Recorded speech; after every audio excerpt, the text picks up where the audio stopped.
ਸਵਾਗਤ ਹੈ ਜੀ ਤੁਹਾਡਾ ਅੱਜ ਦੀ ਵੀਡੀਓ ਵਿੱਚ ਸਮਾਰਟ ਸਟੱਡੀ ਹੱਬ ਦੇ ਵੀਡੀਓ ਵਿੱਚ। ਅੱਜ ਆਪਾਂ ਕਰਨ ਜਾ ਰਹੇ ਹਾਂ ਫਿਜ਼ਿਕਸ ਦਾ ਮੋਡਲ ਟੈਸਟ ਪੇਪਰ 1, ਜੋ ਕਿ PSCB ਦੇ ਫਾਈਨਲ ਪੇਪਰ ਅਤੇ ਪ੍ਰੀ ਬੋਰਡ ਲਈ ਅਤੀ ਜ਼ਰੂਰੀ ਹੈ। ਸੋ ਚਲੋ ਸ਼ੁਰੂ ਕਰਦੇ ਹਾਂ। ਪਹਿਲੇ ਕੁਐਸਚਨ ਜਿਹੜੇ ਕਿ ਹੋਣਗੇ 2 ਮਾਰਕਸ ਦੇ ਕੁਐਸਚਨ ਹੋਣਗੇ ਜੀ ਇਹ। ਸੋ 2 ਮਾਰਕਸ ਦਾ ਪਹਿਲਾ ਕੁਐਸਚਨ ਆਪਾਂ ਪੜ੍ਹਦੇ ਹਾਂ। A nucleus doesn't contain electron yet it can emit them. Why? ਇਹ ਕਿਉਂ ਹੈ? A nucleus does not contain electrons, yet it can emit them through beta decay. Beta decay ਕਾਰਨ ਇਹ emit ਕਰਦੇ ਨੇ ਇਲੈਕਟ੍ਰੋਨਸ ਨੂੰ ਆਪਣੇ ਅੰਦਰ। ਇਹ ਕਿਉਂ ਕਰਦੇ ਨੇ ਪੜ੍ਹਦੇ ਹਾਂ। In beta decay, neutron inside the nucleus converts into the proton। ਪਹਿਲਾਂ ਉਹ ਪ੍ਰੋਟੋਨ ਦੇ ਵਿੱਚ ਕਨਵਰਟ ਹੁੰਦਾ ਹੈ, ਫਿਰ ਇਲੈਕਟ੍ਰੋਨ ਦੇ ਵਿੱਚ, ਅਤੇ ਫਿਰ ਐਂਟੀ ਨਿਊਟਰੋਨ ਵਿੱਚ। ਅਤੇ ਇਹਦੇ ਵਿੱਚ ਆਪਾਂ ਨੂੰ ਇਹ ਨਹੀਂ ਪਤਾ ਚੱਲਿਆ। ਅੱਗੇ ਪੜ੍ਹਦੇ ਹਾਂ। ਇਲੈਕਟ੍ਰੋਨਸ ਆਰ ਇਮਿਟਡ ਐਜ਼ ਬੀਟਾ ਰੇਡੀਏਸ਼ਨ।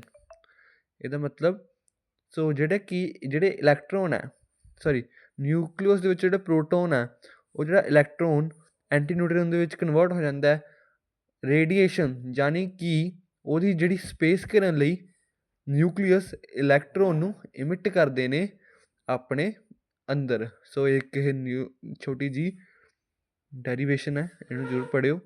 ਸੋ ਅਗਲਾ ਕੁਐਸਚਨ ਪੜ੍ਹਦੇ ਹੋਏ ਲਿਖਦੇ ਹਾਂ। Explain the meaning of statement charge on the body is quantized. So ਪੜ੍ਹਦੇ ਹਾਂ। ਇਹ ਆਪਾਂ ਪਹਿਲਾਂ ਵੀ ਕੁਐਸਚਨ ਕਰ ਚੁੱਕੇ ਹਾਂ। It means the charge exist in discrete packets. ਸਮਝ ਨਹੀਂ ਆਈ ਤਾਂ ਦੁਬਾਰਾ ਪੜ੍ਹਦੇ ਹਾਂ। ਡਿਸਕ੍ਰੀਟ ਪੈਕੇਟਸ ਦੇ ਵਿੱਚ ਹੀ ਚਾਰਜ ਐਗਜ਼ਿਸਟ ਕਰੂਗਾ, ਯਾਨੀ ਕਿ ਜੋ ਚਾਰਜ ਔਨ ਬੋਡੀ Q ਹੈ ਉਹ ਇੰਟਰਜਲ ਮਲਟੀਪਲ ਹੋਊਗਾ ਐਲੀਮੈਂਟਰੀ ਚਾਰਜ ਦੇ। ਐਲੀਮੈਂਟਰੀ ਚਾਰਜ ਕੀ ਹੈ? 1.6 × 10⁻⁻19 ਹੈ। ਸੋ ਜਿਹੜਾ ਚਾਰਜ ਹੋਊਗਾ ਉਹ ਇੰਟਰਜਲ ਮਲਟੀਪਲ ਹੀ ਹੋਊਗਾ, ਯਾਨੀ ਕਿ 2 ਹੋ ਜੇ, 3 ਹੋ ਜੇ, 4 ਹੋ ਜੇ, ਬਟ ਕਦੇ ਵੀ ਇਹਦਾ ਹਾਫ ਨਹੀਂ ਹੋਵੇਗਾ, ਇੰਟਰਜਲ ਮਲਟੀਪਲ ਹੀ ਹੋਵੇਗਾ ਚਾਰਜ ਦੇ। ਸੋ ਇਹ ਕੁਐਸਚਨ ਨੂੰ ਸਮਝ ਆ ਗਿਆ। ਇੱਥੇ ਇੱਕ ਨਿੱਕੀ ਜਿਹੀ ਇਕੁਏਸ਼ਨ ਵੀ ਹੈ। Charge is equal to positive negative, ਉਹ ਕੁਛ ਵੀ ਹੋ ਸਕਦਾ, -2 -3 ਕੁਛ ਵੀ ਹੋ ਸਕਦਾ। ਇੰਟਰਜਲ ਮਲਟੀਪਲਾਈ ਹੋਵੇਗਾ ਚਾਰਜ। ਇੱਥੇ N ਕੀ ਹੈ? Standard value of electron.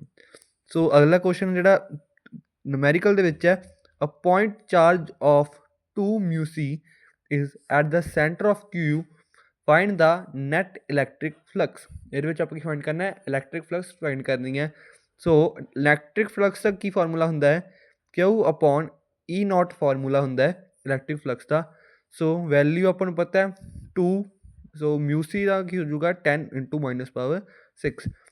E0 the value ਜਿਹੜੀ ਸਟੈਂਡਰਡ ਵੈਲਿਊ 8.85 × 10⁻12 ਹੁੰਦੀ ਹੈ। ਸੋ ਆਪਾਂ ਸਾਰਾ ਸੋਲਵ ਕਰਾਂਗੇ, ਇਹਦਾ ਆਨਸਰ ਆ ਜਾਵੇਗਾ 2.26 × 10⁻−5 ਨਿਊਨੋਮੀਟਰ ਕਿਊਬਿਕ ਆਨਸਰ ਆ ਜਾਵੇਗਾ।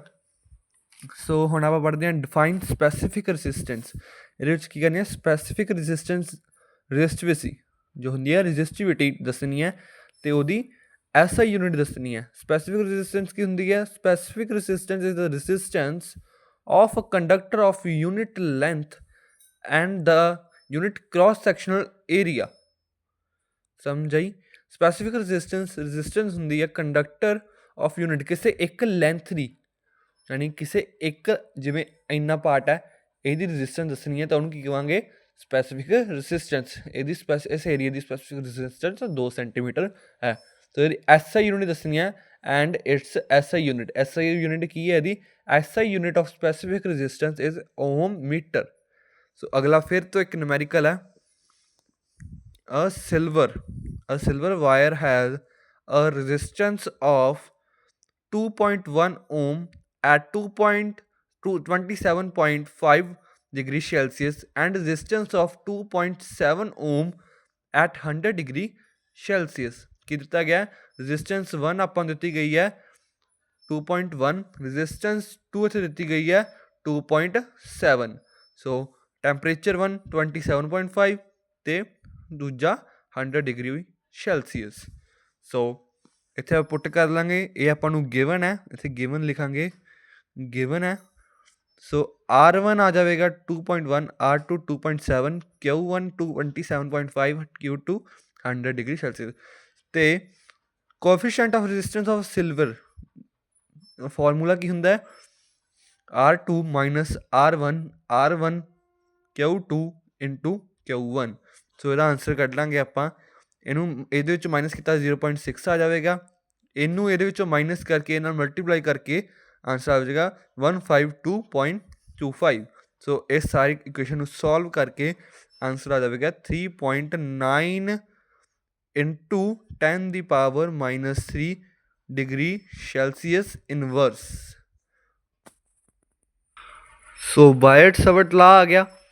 ਬਾਇਟ ਸਵਰਟ ਲਾ ਦੱਸਣਾ ਹੈ, ਆਪਾਂ ਡਿਸਕਸ ਕਰਨਾ ਇਹਦੇ ਵਿੱਚ। ਅਤੇ SI ਯੂਨਿਟ ਦੱਸਣੀ ਆ ਮੈਗਨੇਟਿਕ ਫੀਲਡ ਇੰਟੈਂਸਿਟੀ ਦੀ। ਅਤੇ magnetic field at a point due to a small current carrying element is directly proportional to the current, the length of the element and the sign of angle between the current element and line joining it to the point and inversely proportional to the square of distance between them।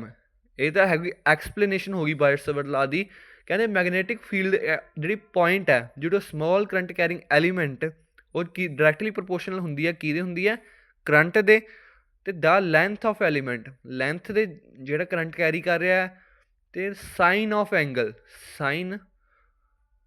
Sign theta of angle between the current element and the line joining, ਕਿਹਦੇ ਵਿੱਚ angle, ਕਿਹਦੇ ਵਿੱਚ ਦਾ, current element ਜਿਹੜੀ line ਉਹਨਾਂ ਨੂੰ point ਦੇ ਨਾਲ ਜੋੜ ਰਹੀ ਆ, line joining it to the point. ਅਤੇ ਇਨਵਰਸਲੀ ਪ੍ਰਪੋਰਸ਼ਨਲ ਕਿਹਦੇ ਹੁੰਦਾ ਹੈ, to the square of the distance between them. Point ਅਤੇ ਲਾਈਨ ਦੇ ਵਿੱਚ ਜਿਹੜਾ ਡਿਸਟੈਂਸ ਹੁੰਦਾ ਹੈ ਉਹਦੇ ਇਨਵਰਸਲੀ ਪ੍ਰਪੋਰਸ਼ਨਲ ਹੁੰਦੀ ਹੈ magnetic field at a point. So definition ਕੀ ਹੈ ਬਾਇਟ-ਸਵਰਟ ਲਾ ਦੀ। Biot Savart law gives the mathematical expression to calculate the magnetic field dB at a point due to small current carrying element। ਇਹ find ਕਰਨ ਲਈ ਆਪਾਂ ਨੂੰ ਦਿੱਤਾ ਗਿਆ dB ਕੀ ਹੈ, mu naught 4 pi IDL into R inverse and R ਦਾ ਸਕੇਅਰ, ਇਹ ਆਪਾਂ ਨੂੰ ਦਿੱਤਾ ਗਿਆ। ਸੋ ਐਕਸਪਲੇਨ ਕੀ ਕਰਦਾ ਹੈ Biot Savart law, the magnetic field dB increases with increase in current and increase in length of conductor। So the magnetic field ਹੈ ਜਿਹੜੀ ਉਹ ਇਨਕਰੀਜ਼ ਇਨ ਕਰੰਟ, ਜੇ ਕਰੰਟ ਵਧੂਗਾ ਤਾਂ ਵੀ ਵਧੂਗੀ, ਅਤੇ ਜੇ ਇਨਕਰੀਜ਼ ਇਨ ਲੈਂਥ ਆਫ, ਜਿੱਡਾ ਵੱਡਾ ਕੰਡਕਟਰ ਦੀ ਲੈਂਥ ਹੋਊਗੀ ਓਨੀ ਹੀ ਜ਼ਿਆਦਾ ਮੈਗਨੇਟਿਕ ਫੀਲਡ ਹੋਵੇਗੀ।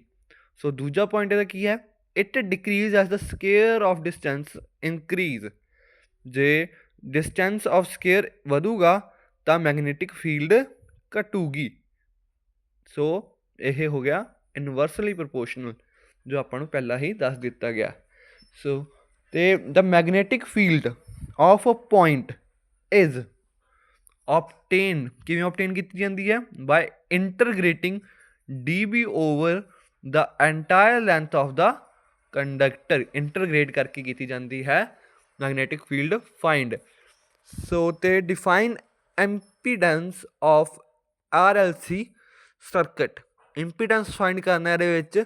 ਦ impedance of RLC alternating current circuit is total opposition, ਕੀ ਹੈ, ਰੈਜ਼ਿਸਟੈਂਸ, ਆਪਾਂ ਨੂੰ ਰੈਜ਼ਿਸਟੈਂਸ ਵੀ ਲਿਖ ਸਕਦੇ ਹਾਂ। Total resistance is offered by the circuit to flow of alternating current due to the combined effect of resistance, inductive reactance ਅਤੇ capacitive ਰਿਐਕਟੈਂਸ। ਇਹਦੀ ਮੈਥਮੈਟੀਕਲ ਐਕਸਪ੍ਰੈਸ਼ਨ ਆਪਣੇ ਕੋਲ ਆ ਜਾਵੇਗੀ। ਸੋ ਇਹ ਹੈ ਇੰਪੀਡੈਂਸ ਆਫ RLC ਸਰਕਿਟ। ਅਤੇ ਜਿਹੜਾ LCR ਸਰਕਿਟ ਹੈ ਉਹ ਵੀ ਸੇਮ ਹੈ। The impedance of LCR alternating circuit is total opposition offered by to flow of alternating current due to combined effect of resistance. ਬਸ ਉਹਦੇ ਵਿੱਚ ਰੈਜ਼ਿਸਟੈਂਸ ਪਹਿਲਾਂ ਆ ਜਾਂਦੀ ਹੈ, ਇੱਥੇ ਗਲਤ ਹੈ। ਇੱਥੇ ਇੰਡਕਟਿਵ ਰਿਐਕਟੈਂਸ ਅਤੇ ਕਪੈਸਿਟਿਵ ਰਿਐਕਟੈਂਸ ਅਤੇ ਰੈਜ਼ਿਸਟੈਂਸ ਫਿਰ ਆਉਂਦੀ ਹੈ। ਇੱਕ ਡਾਇਗਰਾਮ ਬਣਾ ਕੇ ਸਮਝਾ ਸਕਦੇ ਹਾਂ। ਸੋ ਇਹਦੀ ਵੀ ਮੈਥਮੈਟੀਕਲ ਐਕਸਪ੍ਰੈਸ਼ਨ ਸੇਮ ਹੈ। ਰਾਈਟ ਪ੍ਰੋਪਰਟੀਜ਼, ਕੁਐਸਚਨ ਨੰਬਰ 8 ਆ ਗਿਆ। Properties of UV rays. Ultraviolet rays are electromagnetic waves having wavelength shorter than violet color. So their wavelength range is approximately 10 nanometer to 400 nanometer. They are invisible to human eye. UV rays have high frequency and high energy. They produce fluorescence in certain substances. The photon is more energetic, red or violet and why. ਕਿਹੜਾ photon ਜ਼ਿਆਦਾ energetic ਹੈ ਅਤੇ ਕਿਉਂ ਹੈ? So ਇਹਦਾ ਆਪਾਂ find ਕਰਾਂਗੇ। Violet light has a higher frequency short wavelength, ਜੇ ਹਾਈਅਰ ਫ੍ਰੀਕੁਐਂਸੀ ਦਾ ਸ਼ਾਰਟ ਵੇਵ ਲੈਂਥ ਹੋਵੇਗੀ than red light, since energy is directly proportional to the frequency. ਜਿਹੜੀ ਐਨਰਜੀ ਹੈ ਡਾਇਰੈਕਟਲੀ ਪ੍ਰਪੋਰਸ਼ਨਲ ਆ ਫ੍ਰੀਕੁਐਂਸੀ ਦੇ, ਯਾਨੀ ਕਿ ਜੇ ਐਨਰਜੀ ਵਧੂਗੀ ਤਾਂ ਫ੍ਰੀਕੁਐਂਸੀ ਵੀ ਜ਼ਿਆਦਾ ਹੀ ਹੋਵੇਗੀ। ਸੋ ਵਾਇਲਟ ਫੋਟੋਨਸ ਕੈਰੀ ਮੋਰ ਐਨਰਜੀ ਦੈਨ ਰੈੱਡ ਫੋਟੋਨਸ। ਜਿਹਦੇ ਕੋਲ ਫ੍ਰੀਕੁਐਂਸੀ ਜ਼ਿਆਦਾ ਹੈਗੀ ਉਹਦੇ ਕੋਲ ਐਨਰਜੀ ਜ਼ਿਆਦਾ ਹੋਊਗੀ। ਸੋ ਵਾਇਲਟ ਫੋਟੋਨਸ ਨੇ ਉਹ ਮੋਰ ਐਨਰਜੀ ਕੈਰੀ ਕਰਦੇ ਨੇ ਰੈੱਡ ਫੋਟੋਨਸ ਦੇ ਨਾਲੋਂ। ਇਹ ਵੀ ਕੁਐਸਚਨ ਸਮਝ ਆ ਗਿਆ। So the work function of caesium is 2.4 EV। Find threshold frequency for sesame.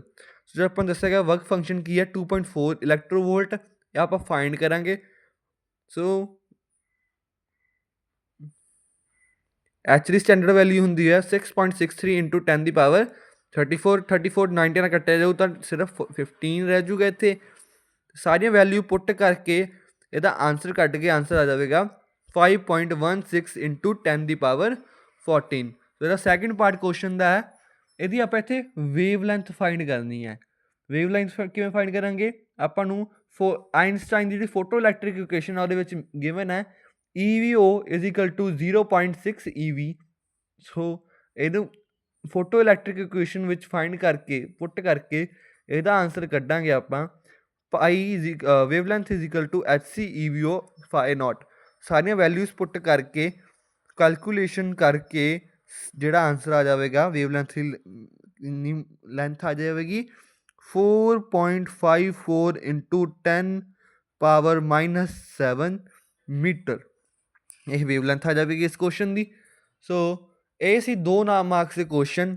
ਅਗਲੀ ਵੀਡੀਓ ਵਿੱਚ ਆਪਾਂ ਡਿਸਕਸ ਕਰਾਂਗੇ 3 ਮਾਰਕਸ ਅਤੇ 5 ਮਾਰਕਸ ਦੇ ਕੁਐਸਚਨ। Thank you.